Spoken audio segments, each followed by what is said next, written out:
Mesdames et messieurs, bonsoir et bienvenue dans l'invité de la rédaction. Activité sismique au Maroc, c'est le sujet de ce soir. Une secousse tellurique d'une magnitude de 5,2 sur l'échelle de Richter a été enregistrée en début de semaine dans la commune de Briksha, une région proche de la ville de Qsar el-Kbir. La secousse n'a pas provoqué de dégâts matériels majeurs, mais elle a été ressentie sur un large périmètre. Selon les experts, sur l'année écoulée, une légère hausse de l'activité sismique de près de 10% a été constatée dans le royaume. Toutefois, les séismes restent des phénomènes imprévisibles en termes de timing et d'intensité. On va justement parler de l'activité sismique dans le royaume avec M. Mohamed Ben Makhlouf. Vous êtes professeur de géologie à l'université Abdelmalek Saadi de Tétouan. C'est un plaisir de vous avoir avec nous ce soir. Merci pour l'invitation.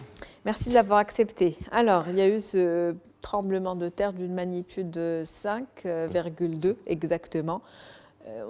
Sans le vouloir, on pense automatiquement au dernier séisme qu'il y a eu à Al-Haouz, qui avait assez marqué les esprits au Maroc. Parlons d'abord, on va essayer de faire un petit peu de pédagogie, de comprendre ce que c'est qu'un séisme, comment il se forme, les plaques. Vous allez bien vulgariser les choses, j'imagine, pour nos téléspectateurs. Alors, donc voilà. Avant de parler bien sûr du séisme, il faut parler de l'origine. L'origine du séisme, 80% des séismes dans le monde sont d'origine tectonique. Alors, et puis, il y a d'autres séismes d'origine volcanique et aussi d'origine des glissements, etc. Mais la majorité, les grands séismes, c'est d'origine tectonique. C'est quoi tectonique? Comme vous savez, la Terre elle est divisée en une douzaine de plaques tectoniques. On les appelle les plaques tectoniques, c'est la tectonique des plaques, qui sont en train soit de s'éloigner, soit de s'approcher. Alors cet approchement, cette collision provoque des chocs entre les roches en profondeur, ce qui fait que l'énergie se stocke en profondeur avec les contraintes et à un moment, il y a une rupture, cassure et libération de l'énergie stockée sur une centaine d'années. Cette libération d'énergie se transforme en ondes sismiques qui arrivent en surface, se forment des ondes et bien sûr qui se propagent. Et se détruisent. S'il y a des constructions, se détruisent. S'il n'y a pas, on n'a pas de dégâts.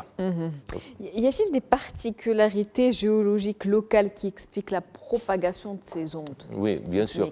Donc, il y a aussi la propagation des ondes, il y a l'amplification. Alors, si le séisme se trouve dans des roches dures, c'est moins fort, moins amplifié que dans des roches avec, par exemple, comme des sables, des argiles, se propage, l'amplification se fait plus grande.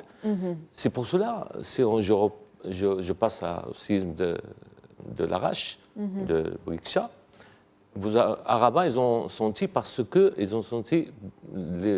a propagé sur la plaine d'Arabe qui est formée des roches un peu meubles. Donc, c'est pour ça les ondes sont arrivées, mais avec moins de degrés que la secousse principale. D'accord. En tout cas, il n'y a pas eu de dégâts.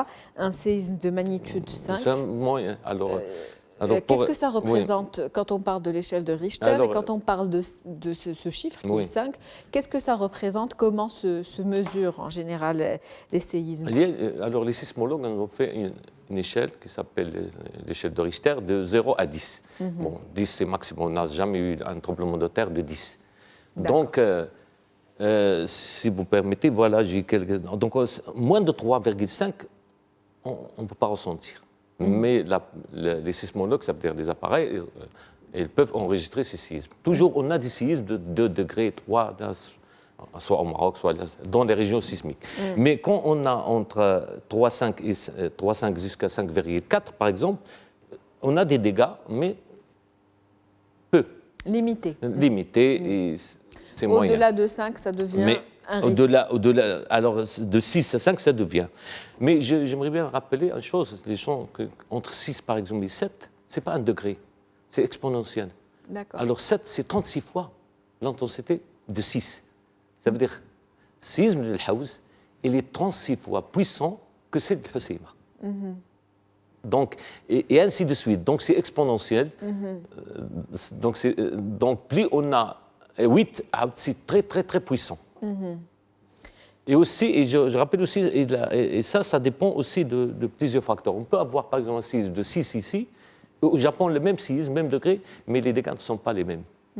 Parce que les dégâts sont en relation, ça dépend de la profondeur. Plus le séisme est en surface, proche de la surface, plus il est fort. Même si c'est la même magnitude. D'accord. Et puis, il dépend aussi de la localisation de l'épicentre, se trouve où, comme soit dans des roches dures, soit dans... dépend aussi de la densité de la population. Si on est dans une région où il n'y a pas de population, on n'aura pas de dégâts. On peut avoir d'autres dégâts, des dégâts simples, mais pas de dégâts mortels. Et aussi la qualité des constructions. Et ça, c'est important.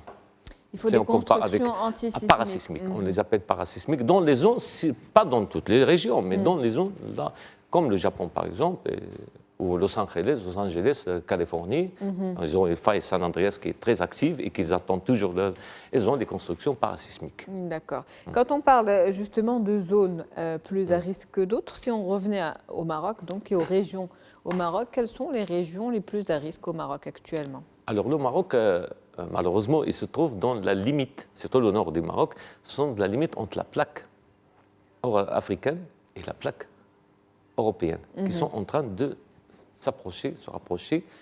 Et d'après les estimations qu'on a fait des études de GPS, ils s'approchent à peu près de 4 mm par an. Donc 4 mm par an, ça ne se voit pas à l'échelle de l'œil nu, mais ce rapprochement exerce une pression au niveau des roches. Bien sûr, qui stocke l'énergie en profondeur. Donc les régions que nous avons, on a 3 régions. Nous avons 3 régions. Nous avons bien sûr la région de Hoceima, qui est sur la limite entre l'Europe. Donc, la région de Hoceima qui est connue, il a subi 3 tremblements de terre sur 10 ans, 1994, 2004 et 2016. Chaque 10 ans, on a un séisme de 6 degrés moyenne. Et ça, c'est bien, parce qu'il faut qu'on ait des séismes dans une région active. Parce que si on n'a pas de séisme dans une région active, c'est dangereux. Ce qui s'est passé à House. À House, depuis Agadir, 1960, on n'a pas eu de séisme. On a eu un 5 degrés à Rachidia. Or, il y a la zone, la faille, c'est-à-dire le sud-atlantique d'Agadir jusqu'à Rachidia, qui sont actifs. D'où l'importance du séisme ressenti la dernière fois. Donc, c'est pour cela l'énergie a été stockée depuis une centaine d'années ou 200 d'années, donc elle se libère. Puis il y a des secousses, plus c'est bien. Alors, la deuxième région, c'est aussi c'est la région du front de Rif, entre Fès, Meknès, Sidi Qassam, Ouazzane, jusqu'à l'Arrache. C'est la région. Cette région, bien sûr, c'est le Rif qui est en train de se déplacer vers le sud-ouest et qui provoque parfois des séismes, mais de moyenne modérée, ça veut dire qu'il ne dépasse pas les 5. Mais toujours reste de surprise, parce que Al-Haouz, on n'estime pas dépasser 6. Mais vous l'avez expliqué, c'est parce qu'il n'y a pas eu de séisme pendant un certain nombre d'années. Quand même, mais Al-Haouz, il est loin du contact de la limite entre l'Europe et l'Afrique. Donc c'est la troisième région à risque, c'est le Haouz? Oui, la troisième région, c'est pas le Haouz, c'est d'Agadir jusqu'à Rachidia. D'accord. C'est le sud, l'accident sud-atlantique. Donc 3 régions principales qu'il faut surveiller. Donc ce dernier séisme qui a eu lieu, donc pour l'instant, pas d'inquiétude. On s'attend à ce séisme. Auquel on s'attend. Une intensité également normale, pas de réplique. Et pas de réplique à venir non plus. Il y avait une hier à Rissani qui est juste à côté de 2,5. Mais c'est pas grave. C'est pas grave. Donc on ne s'attend pas à des répliques actuellement. Non, même ça c'est aussi important de dire. Les répliques sont toujours moins que la secousse principale. Donc, et ça aussi, ce qui est important, c'est que les gens, parfois, ne savent pas que s'il y a un séisme, les répliques sont toujours inférieures. Et plus on est loin de l'épicentre, on n'a pas... On n'a pas à s'inquiéter, pas besoin de sortir des maisons. Rester à l'extérieur toute la nuit, comme ce qui se passe, par exemple, le séisme à l'arrache, et les gens de Rabat, par exemple, sont restés à l'extérieur. Ça ne sert à rien. C'était pas nécessaire. Non, parce qu'il n'y a pas de sensibilisation. Ça, on Mais parlera justement, après. on va en parler maintenant oui. parce qu'on arrive déjà, il nous reste 2 minutes à peu Oui. près, donc on va conclure bientôt cet entretien et ce serait bien de sensibiliser un petit peu le public sur les bons gestes à adopter dans le cas d'un séisme à venir pour éviter en tout cas la panique générale. C'est ça le problème. Il faut sensibiliser les autorités d'abord, locales. D'accord. C'est eux qui peuvent jouer un rôle important dans la sensibilisation. Sensibiliser les écoliers à l'école, dès le primaire, comme au Japon. Et puis, bien sûr, il faut s'éloigner aussi des propagandes, des gens qui disent parfois le séisme va revenir demain, des gens maintenant qui profitent de ça pour dire n'importe quoi. Donc, en tout cas, en général, toutes les répliques, vous l'avez dit, sont toujours de moins forte intensité que la première ressentie. Donc déjà, c'est une bonne chose à partager avec le public. Le c'était un exemple, un bel exemple. On avait 7, après, on avait 20 minutes après, on avait 5,8, mais après, c'est moins de 4, les environs de 4. Qui n'étaient même pas ressentis. Non, c'était pas bon. Et donc, pour les bons gestes à adopter dans le cas où un séisme survient? Oui, bien sûr, ça, les Marocains sont connus par les bons gestes. On a l'exemple de Haouz, on a l'exemple de Husseima. Donc, la sensibilisation, c'est la prévention. Donc, prévenir, c'est-à-dire il faut que maintenant, déjà, le gouvernement, vous savez, en 2014, sont en train de réaliser des cartes d'aptitude à l'urbanisation. Ces cartes, sont les cartes des risques. Parmi ces cartes, il y a la carte des séismes. Donc, chaque province, il est en train de... je souhaite qu'il se généralise dans toutes les provinces. Dans ce cas, parce que ils ont en relation avec l'urbanisation. Donc, si on connaît une région sismique, et c'est les scientifiques qui peuvent le dire, parce que nous, on détecte surtout les failles actives qui peuvent donner le séisme. Ça seul, on ne peut pas dire autre chose. On ne peut pas prévenir quand et où. Non, seulement, on peut prévenir cette zone, elle est active, il y a une faille active. Donc, faites attention. Donc des mesures au niveau des constructions, au niveau de la prévention et de la sensibilisation de la région concernée. Merci à vous, Monsieur Mohamed Ben Makhlouf. Je rappelle que vous êtes professeur de géologie à l'Université Abdelmalek Saadi de Tétouan. C'était un plaisir de vous avoir avec nous ce soir. Merci pour toutes ces précisions. Merci, je vous en prie. C'est la fin de l'invité de la rédaction pour ce soir. Merci pour votre fidélité. On se retrouve demain avec un nouvel invité, nouveau sujet. Très bonne soirée.